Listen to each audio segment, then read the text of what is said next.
ये तस्निया का सेगा है जनाब। और मुजाफ इले जब होता है सैयदाने था, जब मुजाफ इले होता है तो तस्निया का नून गिर जाता है, सैयदा शबाबी अहलिल जन्ना पढ़ा जाएगा। बहुत लोग खींच के कहते हैं सैयदा अशबाबी अहलिल जन्ना, अशबाबी अहलिल जन्ना, तो नून जब गिर गया तो उसको क्यों पढ़ रहे हो, सैयदा ही पढ़ा जाए, सैयदा शबाबी अहलिल जन्ना। हसन और हुसैन जन्नती जवानों के सरदार हैं, और की का माना जहाँ होता है वहाँ मुजाफ इले का तर्जमा होता है। जहाँ जैसे गुलामो जैदी जैद का गुलाम कहा जाता है, गुलामो जैदी जैद का गुलाम, कोई शायर वैसे नहीं बनता है, शायरी करने के लिए उसे फोला फाला सीखना ही पड़ता है कि हमारा इस तरीके से तरकीब या रदीफ बैठ रहा है कि नहीं बैठ रहा है। जब उसको मालूमाते कामिला है तब वो जाकर शायर बनता है। हज़रत गिरामी मेरे और आपके आका हुसैन बस इसी वाकया को सुनाए। कत्ले हुसैन असल में मर्गे यजीद है, इस्लाम जिंदा होता है हर करबला के बाद। इतने महके हुए हैं मदीने के फूल, करबला तेरी किस्मत पे लाखों सलाम, करबला तेरी किस्मत पे लाखों सलाम। मिस्त्री साहब हमारे आका जनाबे मोहम्मद रसूलुल्लाह सल्लल्लाहु अलैहि वसल्लम खातूने जन्नत को बोसा देते थे, चूमते थे, लेकिन कभी कभी खातूने जन्नत को सूंघते भी थे। खातूने जन्नत कौन है?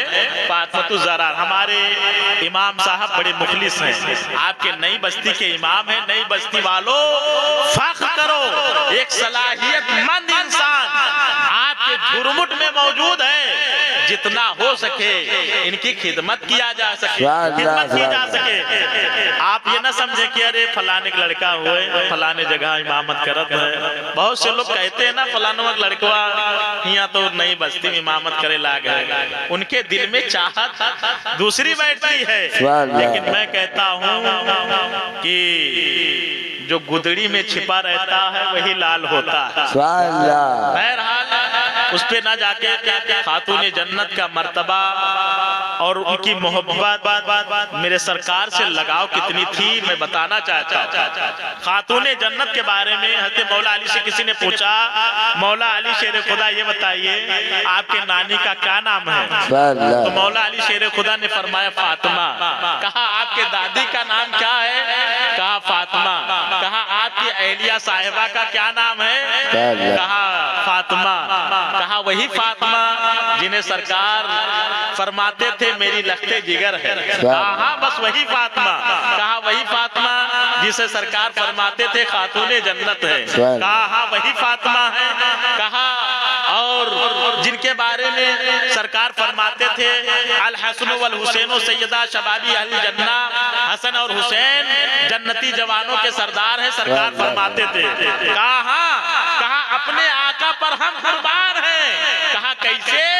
कहा ऐसे आप इमामुल अंबिया हैं, अली तमाम वलियों के सरदार हैं, बेटे जो है जन्नती जवानों के सरदार हैं, और आपकी अहलिया मोहतरमा खातूने जन्नत तमाम औरतों की सरदार हैं। बिल्कुल सही कहा तुमने। कहा बताना क्या चाहता हूँ? यही बताना चाहता हूँ कि मेरे सरकार अपनी खातूने जन्नत से, अपनी लखते जिगर से, अपनी बेटी साहिबा से कितना मोहब्बत करते थे। किसी कहने वाले ने पूछा कि मेरे सरकार दुनिया में मर्दों में किससे मोहब्बत करते हैं? मेरे सरकार ने फरमाया अली से।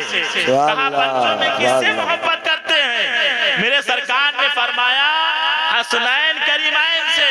कहा औरतों में किससे ज्यादा मोहब्बत करते हैं? कहा अपनी बेटी लगते जिगर नूरे नजर खातूने जन्नत से।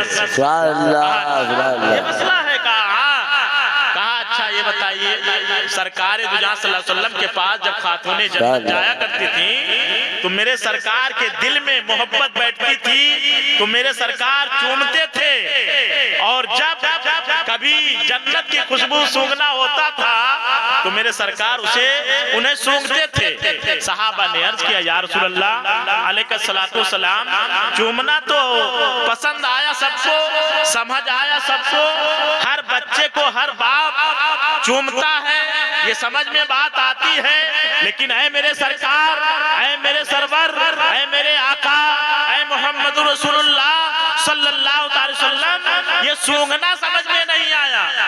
कहा मैं सूंघता इसलिए हूँ कि खातूने जन्नत के बदन से कभी कभी जन्नत की खुशबू आती है, मैं इसलिए सूंघ लिया करता हूँ।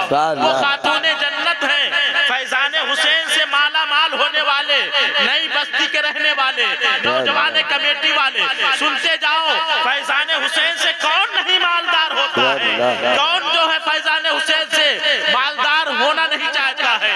अब मैं बताना चाहता हूँ, उसके बाद मैं तकरीर बंद कर दूंगा, इसलिए कि शायर अहले सुन्नत बुलबुले बागे मदीना जनाब नसीम साहब तुलसीपुरी मौजूद हैं, इनकी शायरी सुननी है, इनके नातो मनकबत को सुनना है।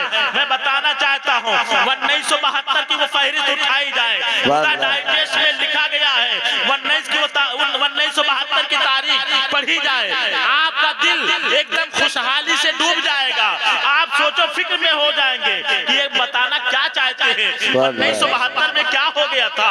1972 की बातें मैं बताना ये चाहता हूँ कि राम अवतार सिंह जो गोरखपुर का रहने वाला था, अपने वक्त का ठाकुर था, उसकी बच्ची को अचानक फालिज ने अटक कर दिया। अब वो डॉक्टर के पास गया, तबीब के पास गया, हकीम के पास गया, सबने कहा हमारे बस की बात नहीं है। आखिरकार वो लड़की पड़ी रह गई, वो बच्ची पड़ी रह गई, किसी की दवा काम नहीं कर रही है, किसी की दवा काम नहीं कर रही है, ना ही तो हकीम की, ना ही तो हकीम की, ना ही तो तबीब की। आखिरकार वो परेशान हो गया, बच्ची के गमजदा में इतना डूबा हुआ था, टेंशन इतना उभार रहा था कि मेरी नौजवान बच्ची थी, अब क्या होगा, मसला अजीबो गरीब है, मेरी बच्ची बिस्तर पर लेट चुकी है, अब क्या होगा, तब क्या होगा।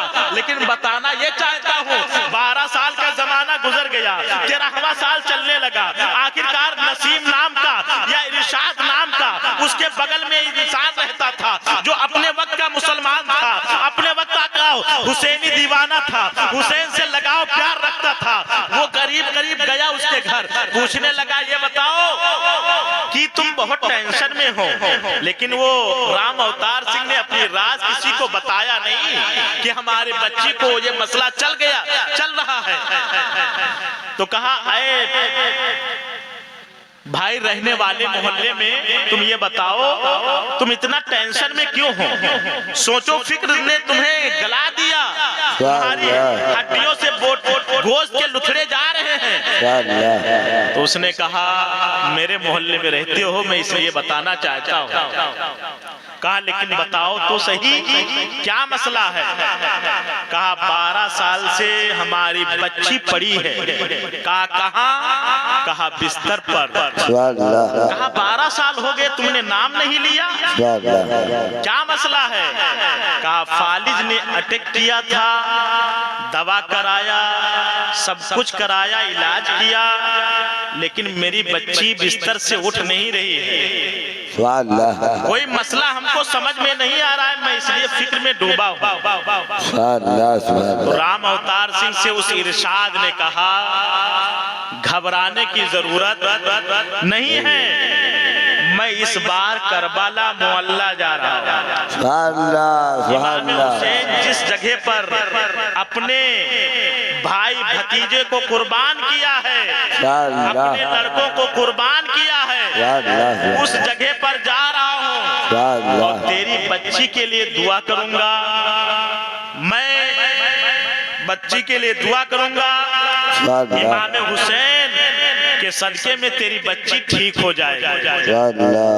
कहा कोई सहारा आज तक बना नहीं है, लेकिन तुम एक मुसलमान हो सकता है अल्लाह तुम्हारी दुआ में तासीर पैदा कर दे और मेरी बच्ची ठीक हो जाए।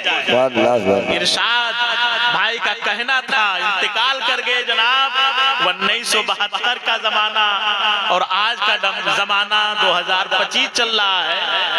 बहरहाल अगर वो होते तो कुछ और बयान करते। कहाँ घबराने की जरूरत नहीं है। मैं जा रहा हूँ करबला, तेरी बच्ची के लिए दुआ करूंगा, गोया वो हमारी ही बच्ची है। मेरे आका ने इरशाद फरमाया है कि अपने टोले मोहल्ले में पड़ोसी को देखो, कोई भूखा तो नहीं सो रहा है, कोई बीमार तो नहीं है, उसकी इयादत कर लो, देखभाल कर लो। मैं तुझे देखने के लिए आया, तेरी बच्ची को देखा नहीं, लेकिन आखिरी बार बच्ची को तो दिखा दे। राम अवतार अपनी बच्ची के पास लेकर गए, उस मुसलमान को, इरशाद भाई को लेकर गए। कहा ये हमारी बच्ची है। बच्ची अब तब में लगी थी कि अब इंतकाल हो जाए, तब इंतकाल हो जाए। मौत तो सबको आनी है, मौत किसी को छोड़ेगी नहीं। बहरहाल इरशाद भाई यही मुहर्रम जिसमें हम और आप बैठकर तकरीर, वाजो नसीहत, शेरो शायरी, नातो मनकबत सुनते हुए दिखाई दे रहे हैं। जब मुहर्रम का महीना आया तो इरशाद भाई करबला की सरजमीन पर पहुंच गए। जैसे करबला की सरजमीन पर पहुंचे, अपने लिए दुआ ना करके बल्कि राम अवतार सिंह के बच्ची के लिए उन्होंने दुआ की। कहा कि पाक परवरदिगार आलम नवासे रसूल यहाँ चल